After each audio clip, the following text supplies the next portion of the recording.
Ada yang sinyalnya nggak bagus, Kasih videonya tahu nggak bagus, ya. kasih tahu di komen ya, biar kita bisa perbaiki kalau perlu. Oke, jadi ini kita ulang lagi. Aduh, ceritanya. ulang lagi ya. Oke lah, nggak apa-apa deh ya. Oke, baik teman-teman. Tadi sebenarnya kita udah mulai sih sedikit, tapi it's okay lah. Namanya kita lagi ini kan. Jadi kemarin kita ambil pool dan ternyata katanya work from home itu bisa juga malah menghasilkan pertengkaran antara suami istri yang mestinya justru bisa saling membangun kedekatan, justru menimbulkan pertengkaran ceritanya. Jadi nanti akan saya bacakan juga tuh banyak sekali yang cerita gitu. Suami masih harus kerja keluar rumah, sering nggak mau mandi ketika pulang kerja, kesel. Kemudian anak bapak lagi off kerja tapi nggak mau bantuin tugas anak, baca pun tidak, ngandelin ibu. Suami nggak mau bantuin sama sekali tugas rumah, hanya main HP. Padahal lagi nggak ada kerjaan, bete liatnya. Tuh, main HP mulu. Bukannya kerja ya? udah bagi tugas domestik, tapi ketika masih banyak kerjaan nggak ada inisiatif membantu katanya gitu. Terus ada bapak-bapak ya di bawah, pusing bu, katanya kerja work from home itu justru malah ditempelkan. Jadi gimana ceritanya? Bapak, besok, yang tadi lagi. Besok work from home gimana? Aduh, pening nih kepala nih. Kerja di rumah mesti rese nih direcokin anak istri nih kayaknya nih. Suruh ini nyuci piring ya. Nyuci piring pula lagi, aduh. Mendingan gua di kantor aja deh. Apalagi Mbak yang pulang yang harian harus dirumahkan karena ini ya, karena work from home kan ya. Jadi kalau yang istri-istri kan mungkin janggal pusing, ya ampun bapak, masa cuci piring kayak gitu sih? Harusnya cuci piring tuh yang bersih sampai bunyi gitu tuh, sampai krik-krik gitu. Ini kan masih banyak minyak-minyaknya. Ini udah untung gue bantuin. Kerjaan tuh bukan kerjaan gue. Udah dibantuin kok malah ngomel-ngomel deh. Gue balik ke kantor aja dah. Nah, kira-kira begitu. Itulah, tapi kira-kira. contoh itu ya, itu bukan saya. Gitu ya. Saya rajin cuci piring. Gitu ya. Nah, suamiku main HP terus, emang kerjanya di HP katanya. Nah, gitu ya. Baik. Terus jadi sekarang gimana caranya ini? Kita akan menjelaskan bagaimana caranya supaya kerja di rumah, anak-anak juga berada di rumah, tapi damai sejahtera. Oke. Nah, nanti suami saya, Pak Roni ini akan membahas dari sisi sudut pandang bapak-bapak. Nah, sementara saya dari sisi sudut pandang ibu-ibu. Nah, oke. Jadi sebelum kita bahas lebih banyak lagi persoalan-persoalan yang tadi ya, jelasin dulu deh konsep work from home itu sebetulnya gimana sih? Oke, ini sebetulnya tadi sudah sempat dijelasin ya di video sebelumnya. Jadi mohon maaf kalau tadi yang sudah dengar mungkin akan sedikit pengulangan, tapi mungkin bagus buat yang tadi belum terkonek dengan baik ya. Jadi work from home ini sebetulnya kan bisa buat para suami, bisa buat para istri ya. Karena kadang-kadang suami bekerja atau istri bekerja ya, biasanya di kantor kemudian ke rumah atau kadang dua-duanya. Nah, satu yang diingat, poin pertama bahwa work from home itu pada dasarnya si suami atau si istri tetap bekerja, hanya tempatnya saja yang asalnya di kantor kemudian di rumah.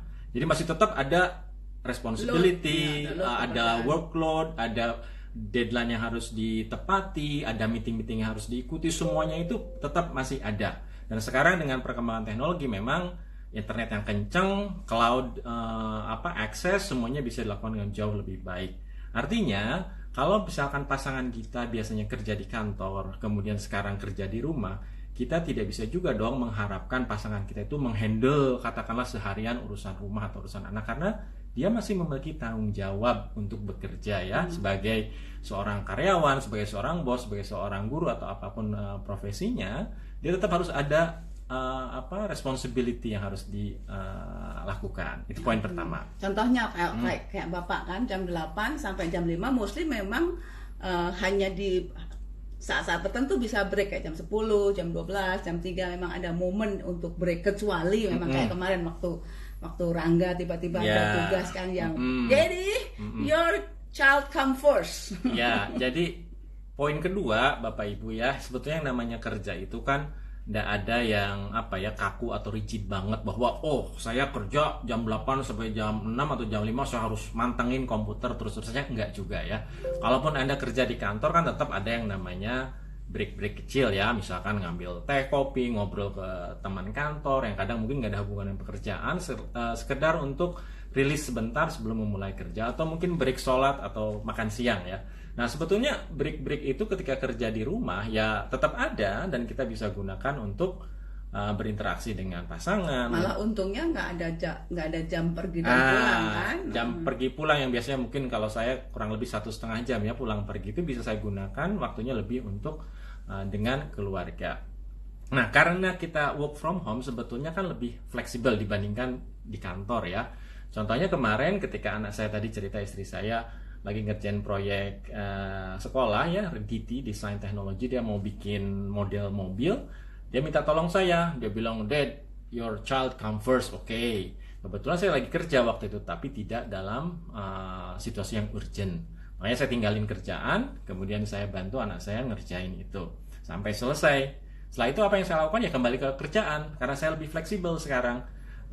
Saya sudah meninggalkan pekerjaan mungkin 1-2 jam bantuin anak, ya saya teruskan lagi. Yang penting adalah apa yang menjadi tugas saya, target saya di pekerjaan saat itu bisa di-deliver dengan baik. In the same time, saya juga bisa membantu anak atau istri dalam sekolah atau urusan rumah juga. Jadi sebetulnya dua-duanya bisa win-win, tinggal bagaimana kita fleksibel dalam mengatur timing. Sehingga yang ketiga yang terpenting adalah bagaimana sih mencegah agar tidak terjadi konflik atau minim konflik dalam work from home, yaitu dengan perencanaan yang namanya briefing dan kesepakatan. Ya. Apa sih yang mau dilakukan besok atau minggu ini dalam pekerjaan? Kadang saya ceritakan pada istri, kalau ada saat-saat meeting penting yang saya memang tidak bisa diganggu karena meetingnya harus pakai video call dengan mungkin orang-orang penting dari seluruh dunia, tidak boleh ada orang lalu lalang di belakang, walaupun gitu ya. Walaupun kadang usir, kalau meetingnya penting saya blurkan saja, jadi istri saya nggak kelihatan walaupun kadang suka melucu-melucu di belakang ya. Dan itu disampaikan ke istri setidaknya malam sebelumnya, sehingga istri dan anak tahu, oh Dedi lagi mempunyai meeting yang penting sehingga tidak bisa diganggu. Kalau di luar itu ya meeting-meeting biasa dengan tim, pekerjaan yang biasa ya sebetulnya enak juga sih ditemenin kan, istri di sebelah, kita sambil kerja lebih rileks dan lebih enak ya. Jadi kesepakatan sebelum mulai work from home dan setiap malam kita update gitu ya, setiap malam kita refresh lagi besok apa sesuatu yang penting. Nah kayak kemarin waktu kita sama-sama meeting tuh, Papa ada meeting, Mama ada meeting. Terus gimana tuh supaya misalnya nih anaknya masih kecil, masih usia sekolah lah ya, 8-9 tahun. Terus apa yang perlu kita siapkan ke anak di saat memang kita benar-benar sama-sama nggak bisa handle dia karena sama-sama ada pekerjaan. Ya ini mungkin untuk kasus yang biasanya katakanlah work from the office dua-duanya misalkan ya, tiba-tiba sekarang suami istri harus work from home, sementara ada anak yang harus juga ditemenin misalkan. Ya sebetulnya itu bisa di-handle dengan cara kita mempersiapkan kegiatan buat si anak ya. Misalkan kita akan sama-sama melakukan meeting penting selama 1 jam atau 1,5 jam, ya kita buat satu kegiatan di mana si anak itu bisa secara mandiri melakukan kegiatan tersebut ya, apakah itu mungkin menyusun sesuatu, mungkin screen time dia yang sudah dipersiapkan dan make sure tidak ada konten-konten yang mungkin tidak sesuai buat dia. Nah itu semuanya sebetulnya bisa dipersiapkan sehingga semua win-win, kita bisa bekerja dengan tenang dan anak-anak pun bisa termanage dengan baik ya. Jadi waktu itu kalau kita satu project yang waktunya cukup panjang, misalnya bikin mobil-mobilan. Kemudian kalaupun screen time-nya itu udah kita download dulu, udah kita tonton dulu, kita pastikan aman, baru kita berikan pada anak gitu ya. Kalau memang benar-benar nih dua-duanya nggak bisa pegang dan asisten juga harus pulang karena mungkin dia karena tidak tinggal di rumah kita, bahaya kalau dia pulang pergi dia di kondisi seperti ini, maka juga harus dirumahkan karena kondisinya seperti itu. Oke, nah sekarang ini kan yang sering sekali terjadi itu satu adalah keluhan para ibu tuh, Pak. Apa itu? Bapak-bapak tuh susah banget dinasehatin. Susah banget dikasih tahu, suruh mandi susah. Disuruh dimintain tolong megang anak susah. Waduh. Nggak mau ngerjain kerjaan domestik. Waduh. Bantuin cuci piring males. Waduh. Terus berantakan. Waduh, banyak listnya. Maksudnya pura-puranya mau masak gitu, tapi terus sisa masakannya bertebaran, yang beres-beres si istri juga. Terus jadi gimana caranya? Taruh aja gelas di mana-mana. Nah sekarang nih, gimana sih? Kenapa sih bapak-bapak itu kok susah dikasih tahu. Ah. Nah, tuh. Seneng kan kalau saya tanya gitu kan? Itu mewakili mungkin para ibu ya. Bapak-bapak kok susah dikasih tahu. Waduh. Sebetulnya itu mungkin kalimat yang perlu sedikit dirubah juga ya, statementnya ya.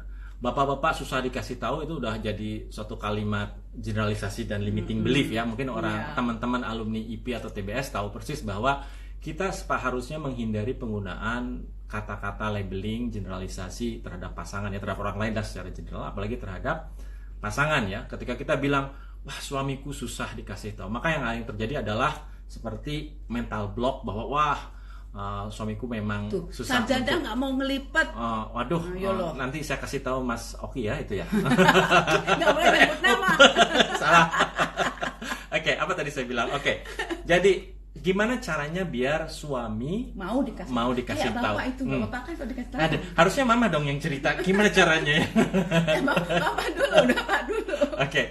Jadi sebetulnya saya phrase sedikit untuk para ibu ya. Jadi kata-katanya jangan suami saya susah dikasih tahu, tetapi wah mungkin saya belum menemukan cara yang efektif untuk memberitahu suami saya dengan efektif gitu ya. Jadi dunia kelihatan lebih indah ketika Anda merefresh atau mereframe situasi yang ada ya.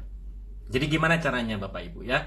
Ibu-ibu ya terutama ya. Sebetulnya ini sudah sempat dibahas di kelas IP beberapa yang terakhir. Suami itu sebetulnya dikasih tahu oke-oke aja. Saya yakin oke aja. Selama memang ada beberapa hal yang harus diperhatikan. Oke, yang pertama apa, ibu-ibu ya?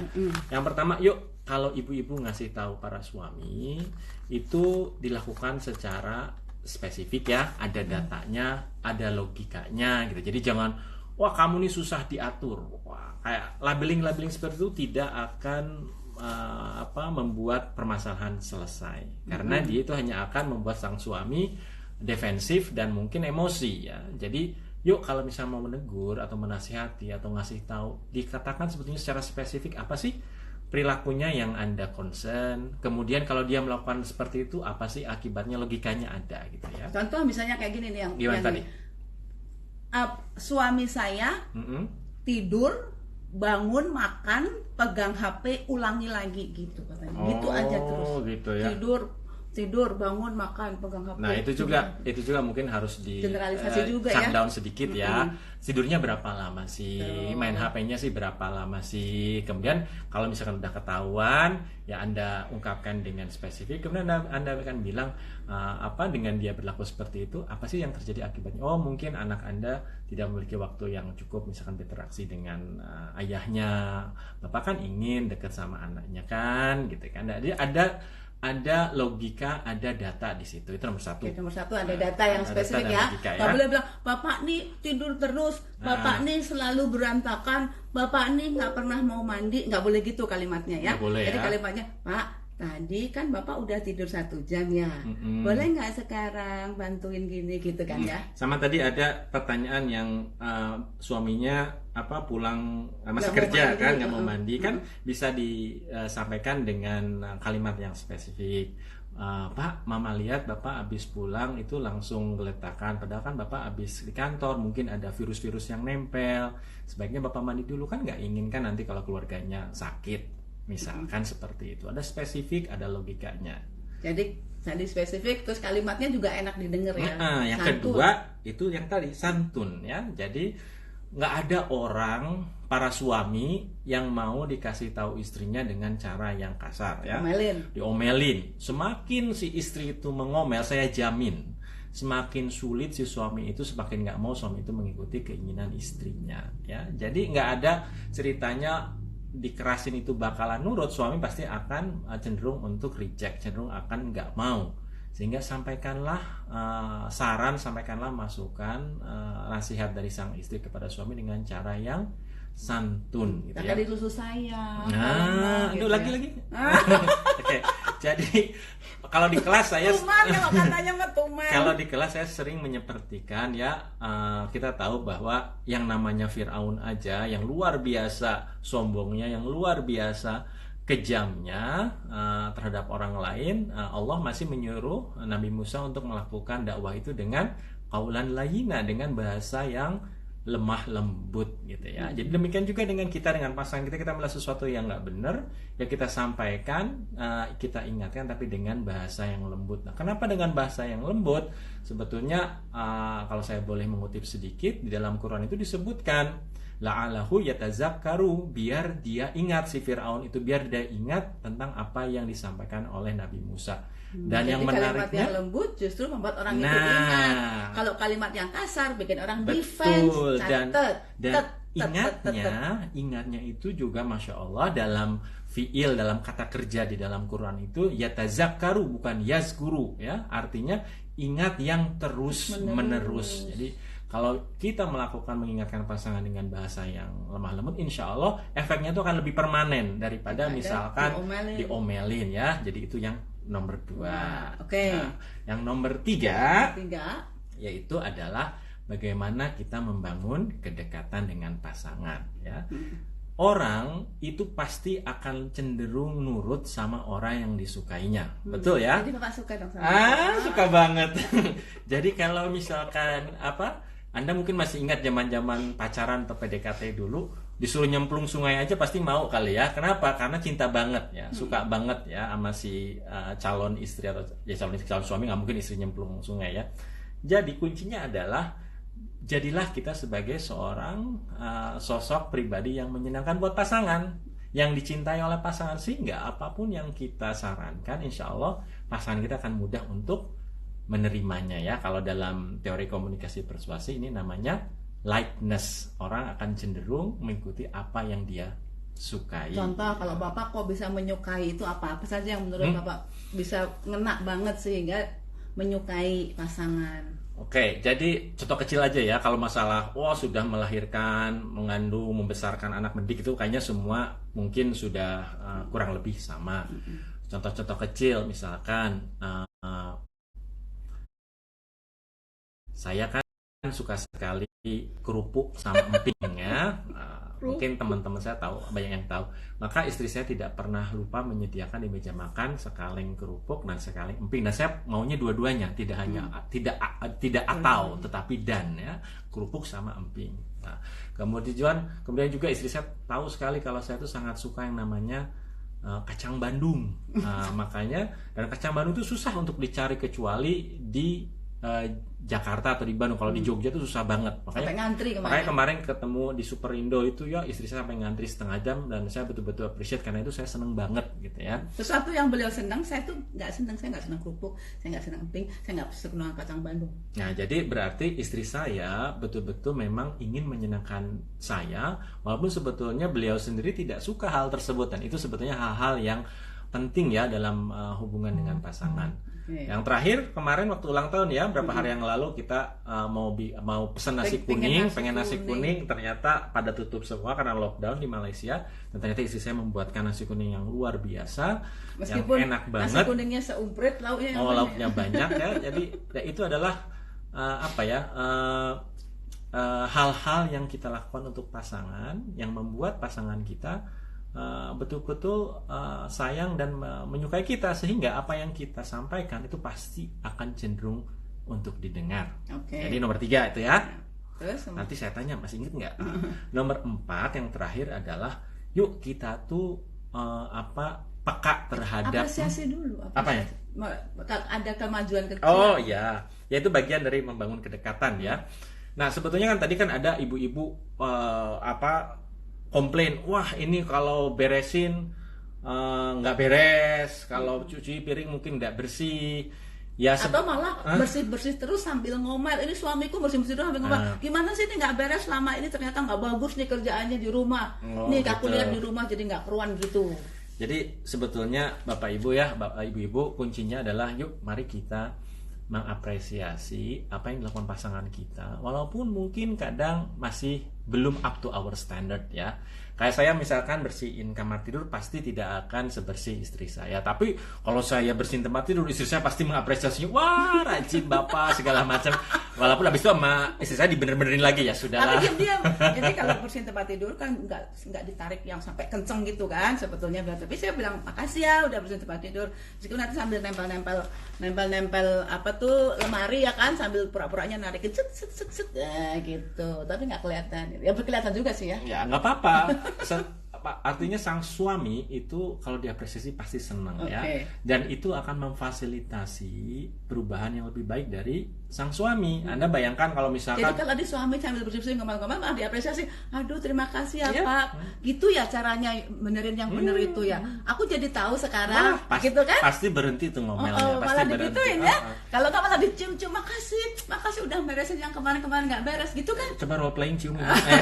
Jadi apa namanya, work from home. Jadi ya itu ibu-ibu ya, coba diapresiasi suaminya. Kalaupun mungkin masih kecil enggak apa-apa, dan itu akan membuat si suami makin semangat untuk menjadi lebih baik. Tapi kalau misalkan dia baru berbuat sedikit perbaikan, Anda sudah hantam dengan kritikan, pasti yang terjadi adalah dia akan mundur, dan yang terjadi dia akan mungkin malah emosi ya. Jadi itu dihindari. Jadi kunci 4 tadi ya.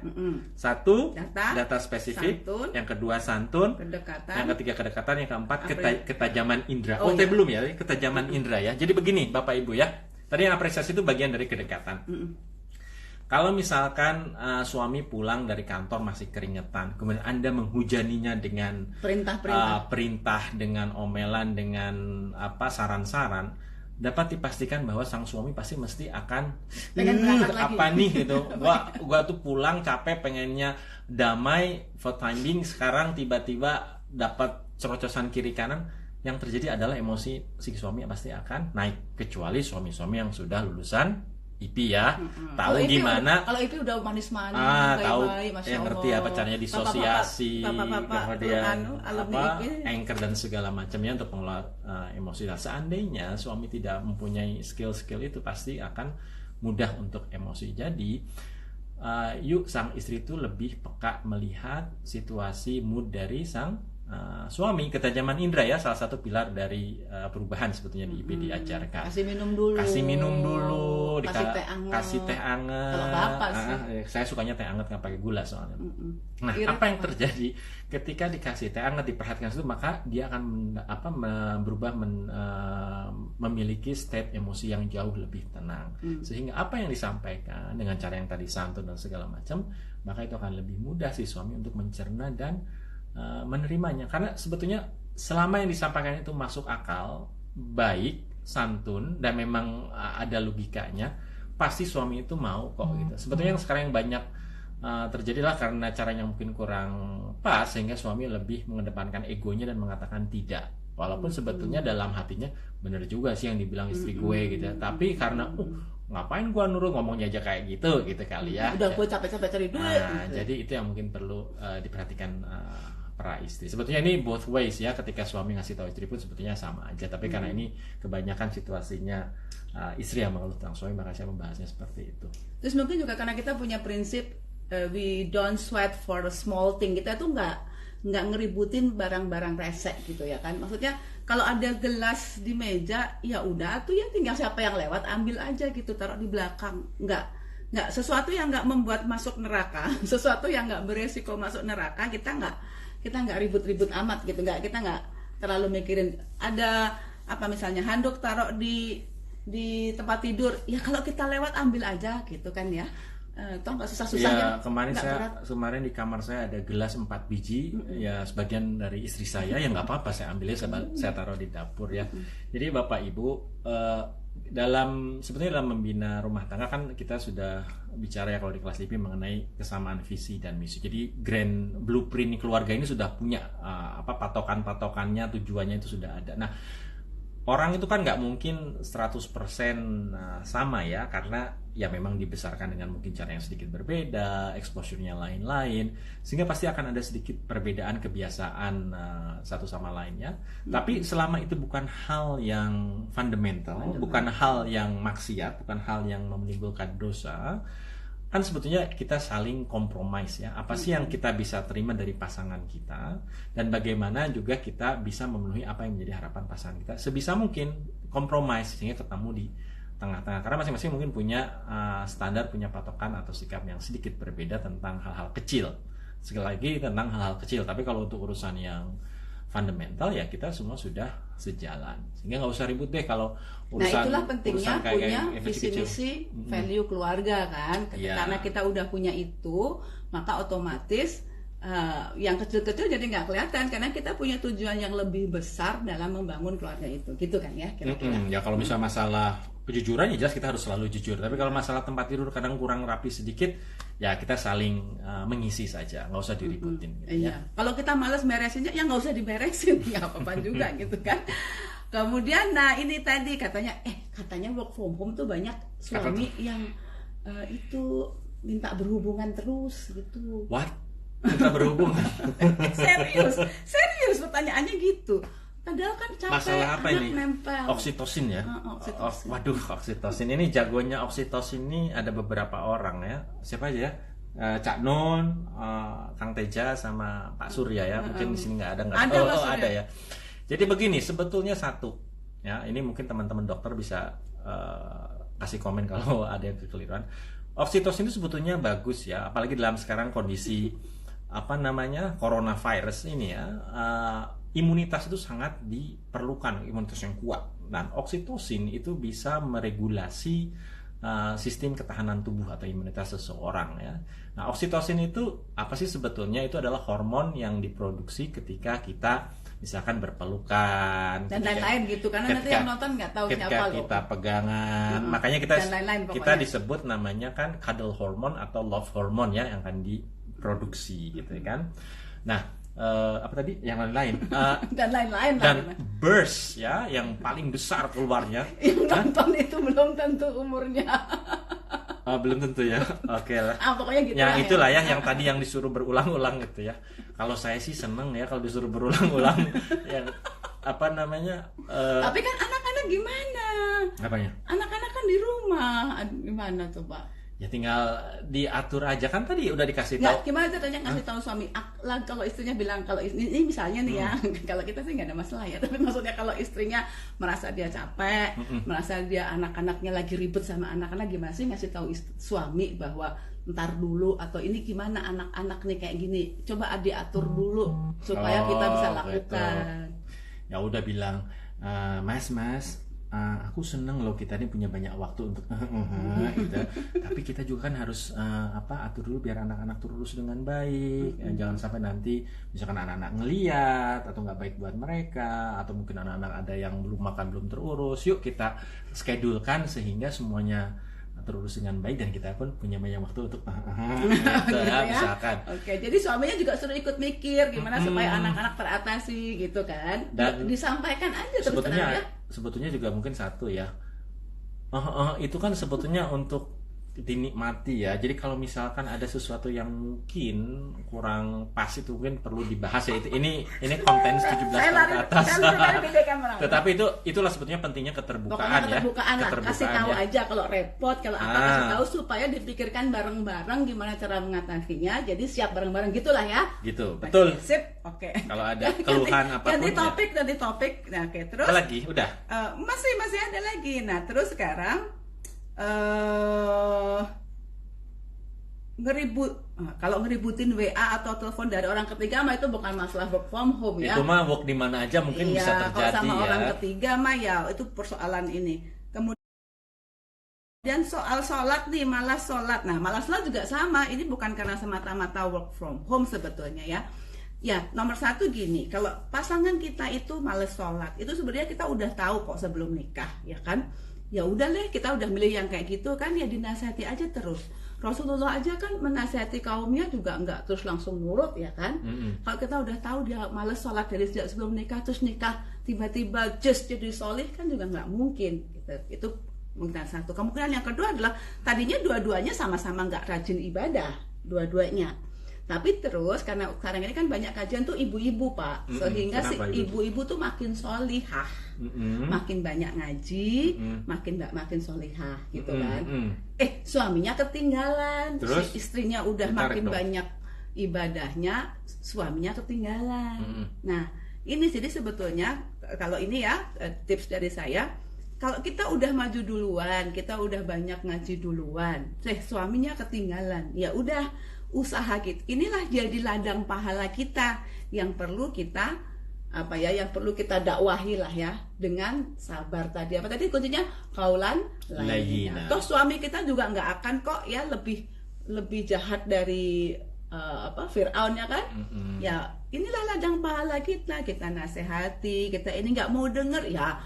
Kita ini siapa sih ya? Rasulullah aja yang kemampuan persuasinya wah luar biasa.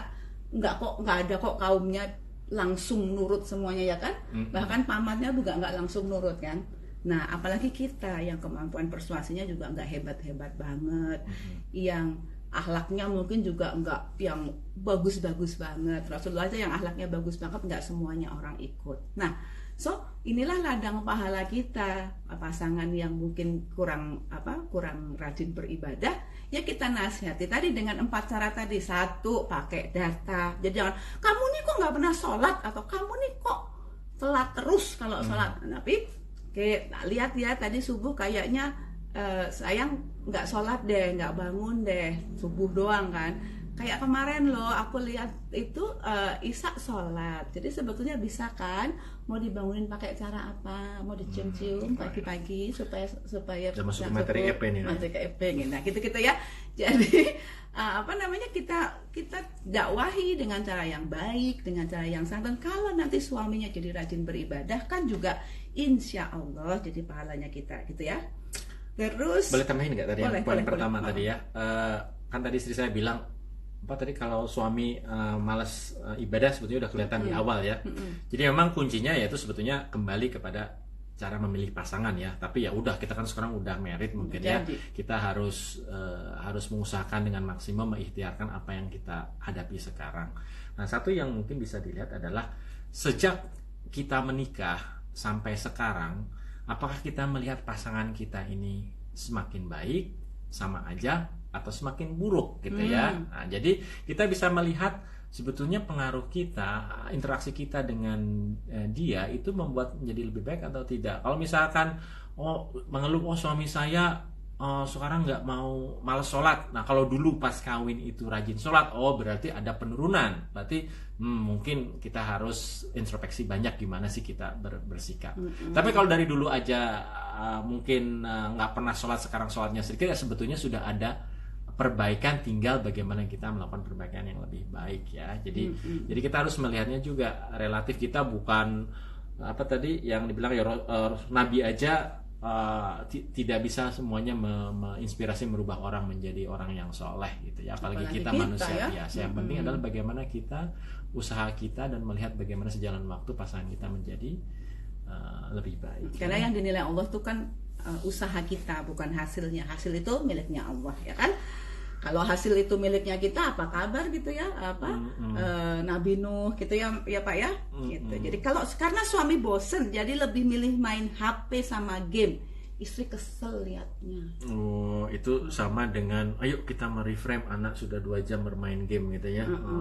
Jadi mungkin tidak ada yang menarik kegiatan lain ya di rumah itu selain main game. Unfortunately mungkin dirasakan sang suami. Makanya yuk menjadi pasangan yang menarik buat pasangan kita, menjadi orang yang menyenangkan, mencari kegiatan sama-sama yang lebih menarik sehingga suami tidak terpaku ke dalam gadget. Makanya banyak orang yang berpikir atau bukan banyak ya, mungkin sebagian para suami katakan aku mendingan di kantor daripada di rumah. Apa sih yang mereka dapatkan di kantor? Kenapa dia di rumah dia mungkin tidak dapatkan, sehingga dia merasa malas untuk jangan-jangan di kantor juga main game. Ya mungkin di kantor main game ya. Tapi kalau saya boleh sedikit membahas mengenai basic human needs ya.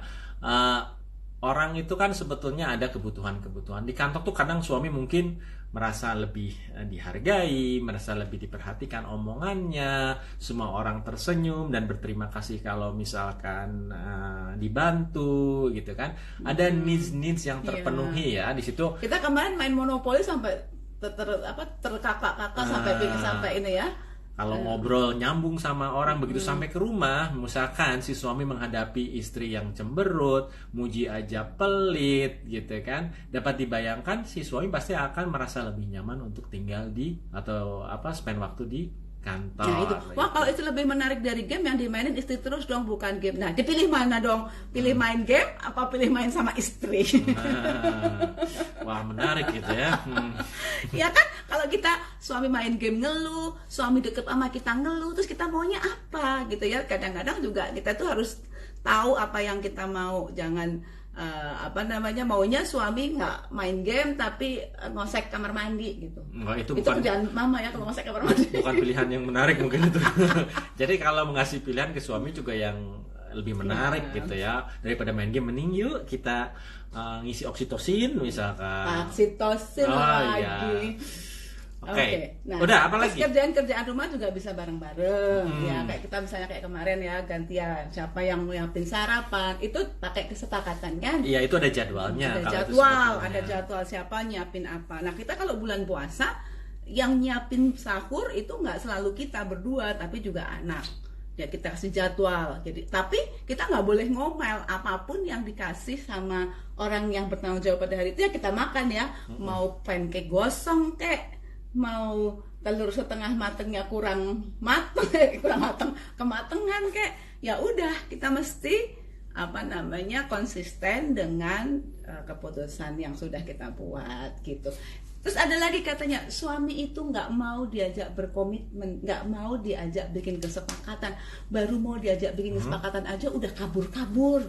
Misalnya, Pak kan Bapak mau work from home, yuk kita bikin kesepakatan yuk, tugasnya bagi-bagi tuh ya gimana? Oh ya nggak usah, ya gitu. Itu gimana tuh? Balik lagi ke tadi ya. Sebetulnya balik kepada yang tadi, yang 4 hal tadi kan. Ketika kita berinteraksi dengan pasangan, gimana sih? Sebetulnya secara benang merahnya adalah bagaimana ketika kita menyampaikan sesuatu kepada pasangan, apapun itu ya, kesepakatan atau usulan apapun, pasangan kita lebih mudah menerimanya. Sebetulnya kan itu aja ya. Jadi yuk kita ikutin 4 hal itu, insya Allah yang kita sampaikan apapun itu, usulan kesepakatan, usulan ngurusin kerjaan rumah, itu bisa cara memulai kesepakatannya bagaimana Mbak tuh, cara mulainya gimana? Oh gitu, oke. Ya pakai kalimat pembuka, besok ada sesuatu yang berbeda kan, Bapak mau kerja dari rumah, atau kalau kita dari sekarang udah bekerja dari rumah, Pak yuk selama 3 hari atau selama seminggu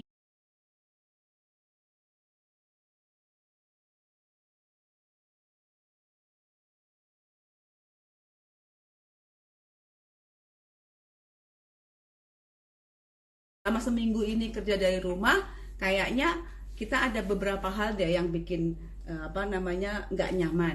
Gimana kalau kita kita atur yuk jadwalnya. Nah gitu. Ya, jadi jangan terlalu resmi ya. Jangan, ayo Bapak kita bikin kesepakatan supaya stres aku supaya kita besok nggak ribut. Jadi ngomong aja gitu. Kalau saya nih ya, misalnya ada beberapa hal yang saya merasa kok nggak bener ya gitu, ada beberapa hal yang nggak bener ya, saya akan ngomong, Ded, aku lihat nih seminggu ini pakai data kan, seminggu ini ada titik-titik di mana aku merasa nggak nyaman, yaitu ini dan ini gitu ya, boleh nggak kita diskusikan supaya nanti kedepannya bisa lebih baik gitu aja ya.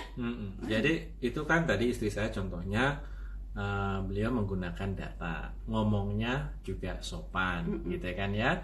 Kemudian juga mungkin dia lihat-lihat dulu saya moodnya gimana, bikinin dulu teh, bikinin dulu pisang goreng. Kemarin saya waktu kerja disiapin croissant sama kopi, kan mood saya pasti wah enak banget. Jadi padahal habis itu mau dimintain tolong. Kalau istri saya mengusulkan sesuatu atau membicarakan sesuatu, pasti ya saya juga akan mendengarkan dan cenderung untuk menerima apa yang disampaikan kan. Jadi stres aku, kata Pak Roni, berarti suamiku kayak mendem terus. Oke deh, yuk sekarang buka pertanyaan ya. Ini yang ada di sini udah dibahas soal menasihati suami itu paling banyak. Nah tadi udah kita bahas kan, pekerjaan rumah numpuk. Oh masalah ekonomi. Masalah ekonomi nih belum dibahas. Oke, ekonomi apa ekonomi? Kan, bisnis bisa jadi turun, pendapatan bisa jadi turun. Gimana? Oh gitu ya. Ya itu memang situasi yang unfortunately memang terjadi ya dengan work from home ini. Ada Bapak juga kan? Ya saya juga sebetulnya kurang lebih berada dalam posisi yang sama ya. Mungkin Bapak Ibu yang mengikuti harga minyak, sekarang ini harga minyaknya udah sekitar $30 per barrel ya. Biasanya itu kan dulu pas apa itu zaman-zamannya Mas Ron itu $100. siapa? Apakah suami Bu Oki? Nah iya, suami Saya itu. suaminya, nggak mungkin saya deket-deket gini kalau bukan suaminya. Ada pertanyaan tadi soalnya. Oke, apa tadi? Oh ya, jadi saya juga situasinya sebetulnya sama ya. Artinya saya kerja di sini sebagai pegawai kontrak yang ada tertentu habisnya kapan. Setelah habis itu ya kadang perpanjang, kadang enggak gitu kan. Kadang kehilangan pekerjaan, teman-teman beberapa seperti itu. Harga minyak juga turun, tidak kondusif dan sebagainya. Sehingga yang harus dilakukan adalah bagaimana kita mempersiapkan kemungkinan-kemungkinan ya. Jadi saya katakan pada anak saya yang kebetulan sekarang sekolahnya dibayarin sama perusahaan. Jadi kalau seandainya Bapak tidak diperpanjang misalkan kondisi harga minyak yang terus turun ya kita mungkin akan pindah dan adik sekolah di Indonesia, pulang ke Indonesia. Itu adalah salah satu kemungkinan yang harus dibicarakan, di briefing kepada keluarga. Nah, dengan permasalahan ekonomi seperti ini, kuncinya kalau menurut saya sih ada dua ya. Yang pertama adalah yuk kita terbuka dan sama-sama menghadapi ini dengan pasangan. Kadang yang terjadi adalah mungkin sang suami memikirkan hal tersebut, aduh pusingnya gini, stres kan ya. Dia nggak mau terus terang sama istri, dia memendam sendiri, meng-carry the load alone gitu ya. Tapi sebenarnya mungkin maksudnya baik ya, biar istrinya nggak Iya, ikut pusing. biar istrinya nggak ikut pusing. Tapi yang terjadi adalah mungkin si istri pasti bisa merasakan, oh suamiku pasti lagi banyak pikiran nih. Mungkin yang terjadi adalah malah luapan-luapan emosi yang nggak stabil ya. Yuk dibicarakan saja. Saya yakin suami dimanapun, kalau sang istri misalkan bilang, Mas, aku ngerti sekarang kondisinya lagi sulit, yuk kita hadapi sama-sama, aku siap kok, apapun yang Mas lakukan aku akan support dan kita hadapi ini sama-sama. Saya yakin siapapun suami itu dia akan merasa lebih mantap, lebih lebih teguh untuk menghadapi apa yang di depan. Itu yang pertama. Yang kedua ya kita harus menjadi pribadi yang adaptif ya, yang fleksibel dengan perubahan. Artinya kalau memang situasi ekonomi berubah ya seperti yang saya contohkan tadi, misalkan sekolah ya harus pindah. Mungkin kita harus menyederhanakan kebiasaan kita yang dulu mungkin keluar tiap minggu untuk makan mungkin cuma sebulan sekali dan sebagainya. Yaitu adalah mulai sekarang kita udah sederhanakan lauk ya. Kemarin saya masakin kasadia murah ya. Jadi 20.000 per orang. Jadi ya harus beradaptasi terhadap situasi yang ada, dan tentu saja tetap ikhtiar dan insya Allah tawakal kepada Allah. Ketika kita dengan ikhlas menghadapi cobaan, kita niat baik, misalnya tinggal di rumah untuk mencegah kemudaratan kemungkinan penularan di luar, insya Allah pasti Allah akan menolong kita gitu ya. Dan itu kan sudah janjinya Allah ya, kita tidak akan dikasih cobaan yang melebihi kemampuan kita. Udah pasti udah diukur, udah kalau pas. kita percaya itu, insya Allah dalam menghadapi apapun ya kita akan lebih teguh ya, dan akan lebih yakin. Oke, jadi saya pun juga begitu. Jadi saya juga udah kasih tahu ke anak bahwa bisa jadi karena masnya kuliahnya di luar, maka uang akan kesedot nyelesain sekolah masnya. Jadi yang harus pindah sekolah tentu yang kecil, atau bahkan kalau dia mau homeschooling pun gitu kan, sekarang kejar paket ABC itu, kejar paket C udah bisa untuk kuliah. Mau homeschooling pun insya Allah saya juga udah siap gitu, karena saya sudah mempersiapkan anak saya itu belajar dengan gembira. Artinya dia menganggap belajar adalah sesuatu hal yang menggembirakan. Artinya insya Allah apapun yang terjadi siap, karena dalam situasi seperti sekarang ini, oil price turun drastis, apa yang teman-teman hadapi di sana juga mungkin bisa kita hadapi ya kan Pak, gitu. Tapi ya memang ya berarti hobi-hobinya Bapak mesti ditunda, barang koleksi bisa dijual gitu. Ya, nanti saya jual ke Mas Surya ya, Mas Surya. Mas Surya. Mau dijual ke Mas Surya. Gitu ya. Jadi kurang lebih begitu. Jadi sudah ekonomi kita sudah jawab, masalah menasihati suami sudah jawab, masalah briefing kesepakatan sudah dijawab. Oke, ada pertanyaan lain nggak? Kalau enggak, kita tinggal punya 8 menit. Setelah itu kita mau off dulu. 2 jam Pak ya. Aduh, kok ketahuan saya punya jam. Pintu 1 Pak Roni. Mas Surya tuh suruh nampung. Oke, ada pertanyaan nggak? Siap-siap iklanin. Mas Surya tuh Pak Khairul. Nggak ada pertanyaan kayaknya ya, udah saking jelasnya ya. Ya Allah, alhamdulillah. Ada tadi pertanyaannya apa tadi? Reframing seperti apa agar ikhlas dengan wafatnya ibunda tercinta, sering merasa kecewa dan bersalah, belum do the best. Oh oke, baik.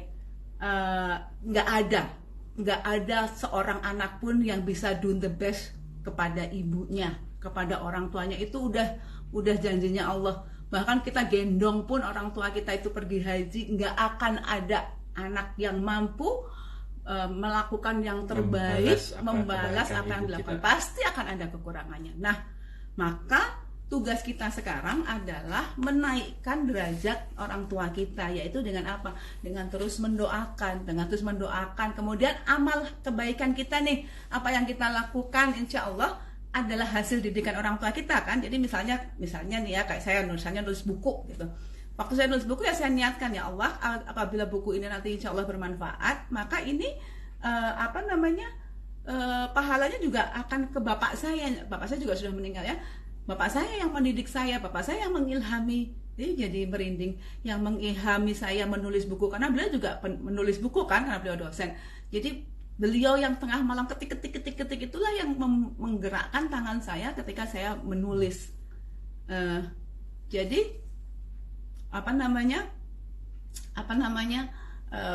kita niatkan ahsanu amala, amal-amal yang terbaik kita itu juga adalah hasil didikan dari orang tua kita. Nggak akan mungkin Mbak kita itu bisa membalas orang tua kita apa yang sudah dilakukan orang tua kita.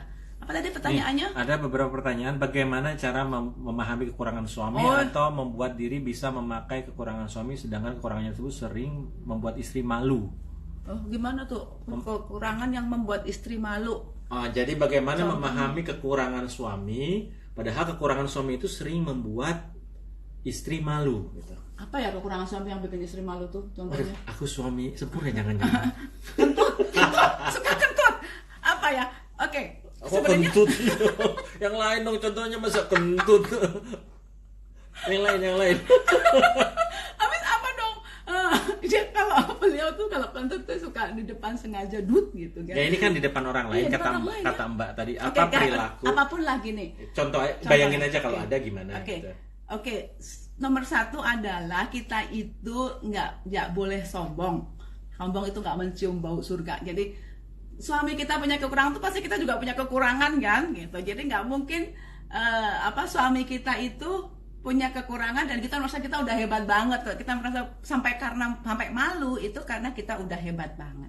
Ya, merasa udah hebat banget. Jadi memahami kekurangan ya memahami bahwa kita juga punya kekurangan. Karena dia punya kekurangan, ya saya juga punya kekurangan. Setiap manusia punya kekurangan. Terus itu tadi, jangan cintai aku apa adanya, kan improve bareng-bareng. Jadi perlu lagunya? Coba enggak. Jadi misalnya kayak gini nih. Misalnya suaminya lemot nggak nyambungan. Kalau maksudnya lemot nggak nyambungan tuh kalau diajak ngomong nggak nyambung, kalau suami kita diajak ngomong nggak nyambung, ya kita nggak usah ngajak ngomong di depan orang banyak kan gitu ya, menutupi aib suami. Atau kalau suami diajak ngomong sama orang lain kemudian lemot nggak nyambung, ya nggak apa-apa, wong suaminya aja nggak malu, kenapa kita harus malu? Gitu kan? Ya udah, anggap aja sesuatu yang don't sweat for a small thing lah ya. Tadi itu pada dasarnya kalau masalah misalkan ada katakanlah kekurangan atau aib lah, katakanlah aib misalkan ya. Ya tugas kita kan sebetulnya menutupi aib pasangan. Seandainya misalkan ada pasangan kita ada kekurangan, ada aib, ya tugas kita memang harusnya menutupi kekurangan itu ya, seperti baju, libas ya dalam Al-Qur'an ya. Jadi kita layaknya libas terhadap pasangan. Libas itu ya menutupi kalau ada kekurangan, mempercantik, memperindah, membuat nyaman dan sebagainya.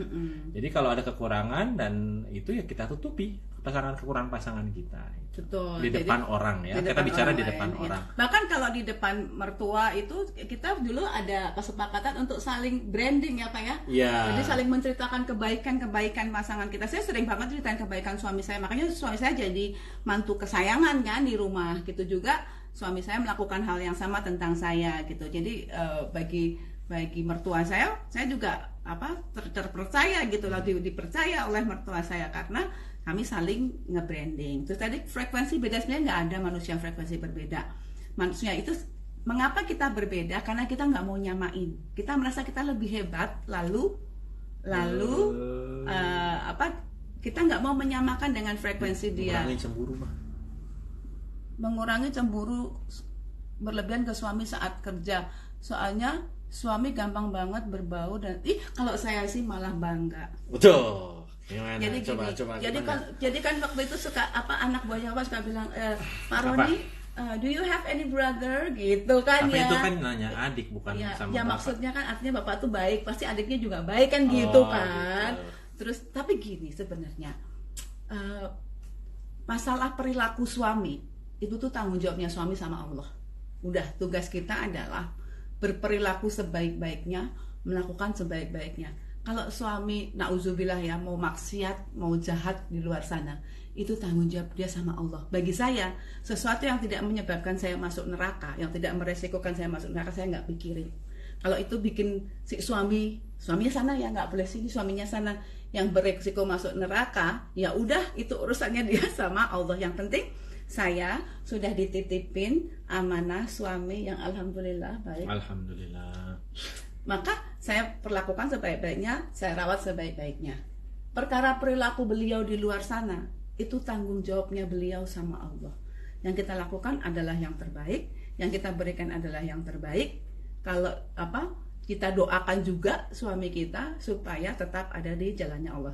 Nomor satu apa? Apresiasi. Sebetulnya apresiasi itu bikin ketagihannya kan, Pak.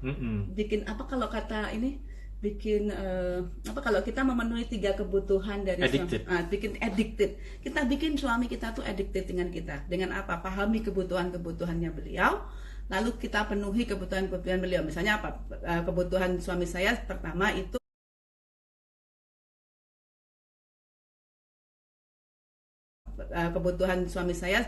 itu certainty ya.